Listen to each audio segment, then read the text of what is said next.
Not yet at the shareable stage, but probably pretty soon. So this argument is actually not terribly hard, but we didn't know it before we started. Yeah. But if you have a D-variety which is analyzable in the constants, then so let's take the case where it's isotrivial, it's internal to the constants. So maybe I use some modified words here. Then you have a binding group acting, or so get like a differential Galois group acting, but you're weakly orthogonal, right? So the action is transitive. And so you're isolated. The set of points is an orbit of a definable group, and so you're isolated. So that's the isotrivial case. Then you do something to see the analyzable case. So in general, if you're what we call compound isotrivial, which monotheoretically just means analyzable in the constants. So if you can find many steps, you are non-orthogonal in the constants. Then it works. And because D groups, in fact, in 3 steps, and all of their subvarieties are also in 3 steps. You get that it's true for this very restricted class. So these are just subvarieties of D groups.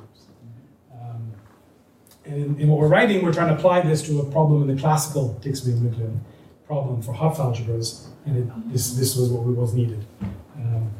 But I think I thought it was of some interest just in the differential category alone. So I've tried to describe that.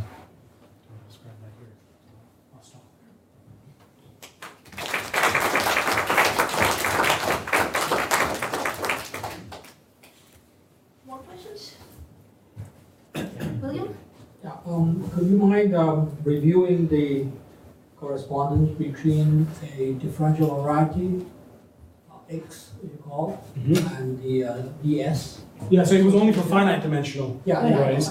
So you look at the differential rational function field. Right. So it is a finite transcendence degree field, and so it's actually a function field. Right. It's finally generated, so it's the function field of some variety. And you have a derivation here on the differential rational function field. So you get a derivation here, which after localizing, in other words, choosing v differently, you could assume comes from a derivation on the coordinate. Okay, you have to. I mean, delta might involve some denominators, and you have to localize there so that you actually get a derivation on the coordinate ring. And now this derivation, it takes coordinates, right? It's going to take coordinates to some polynomial, to some regular functions. And these SIs, so identity S1 up to Sn, so I mean n variables here, this S is going to be a D-variety structure. It's going to be a section. So these D-varieties are really just finitely generated algebras, K-algebras, with a derivation on it. So once you've got a derivation on your coordinate ring, that is a D-variety. That's the algebraic analog of the geometric object. So the ambient space of X would be different from the ambient space of V, right? That'd be better. Yeah, it would, because here I have to find generators here, I might have taken any derivatives. So here it's going to be order 1, the equations. Here the equations might be higher order. That's right. So you've taken some prolongation. So you actually, okay. Yeah, you have to work in some higher. And the second thing is, so in the D-varieties, the differential equations for tau v is always quasi-linear in the sense that on the y's that you have, they're linear in y, right? Y meaning the derivative, they're linear in y. Yeah. Now, how is that? So right? Sorry, on tau v, the order 1. Right. Oh, the linear in y. Oh, the prolongation equations. Yes. Yes. Right. The first order and linear. Yeah, I mean, well, they're actually algebraic equations. They're algebraic, but there's linear and y. Yeah. Now, how is that if x is not linear? I mean, if x is not defined by linear differential equations. That's the magic of derivations. If you prolong one extra time, it becomes linear in the derivatives. Oh, yeah, you know that. When you prolong once. That's something that happens in derivations that doesn't happen in the leaders. So if you have some... So is it not sure true that what happened is that we take the equation and turn it into a system somehow, I mean, on first order, and then differentiate further. Yeah. So that's the correspondence. That's how you end up getting...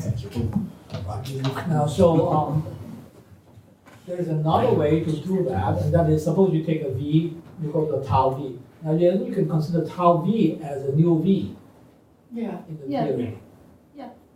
And then prolong a second time. Yeah. what is the correspondence between the two ways? Are they the same? They're really the same or not? You mean work with the tau squared V? Yeah, that's right. Tau Instead squared of V? Yeah, tau squared V. Yeah. You could then take a sub-variety of tau v instead of a section. If he doesn't have it, See, there's Yeah, I'm not sure. there are also other ways. For example, you can take the equations defined by V and the tau V, and then take the equations that are actually back in KV. No, sorry, I mean KX. Okay. So that you are in the algebraic, in the polynomial, you intersecting back down to an algebraic variety. Uh-huh. So there is a, So is that like, that's a bigger one. That would be a bigger variety than V, right? yeah. So you, in terms of the geometry, bigger. Now, But are you thinking of the case where V is a differential given by differential? Here, these are algebraic That's varieties. right. So V is given by just V polynomial. is given by polynomial, Yeah. right? Tau V is given by the prolongation, Which are also polynomial equations. which are polynomial. Yeah. Now, they make the two.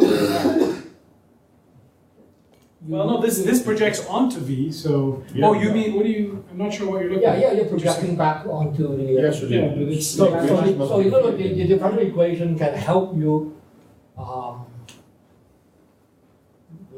would help you to eliminate, or rather, give you more algebraic equations.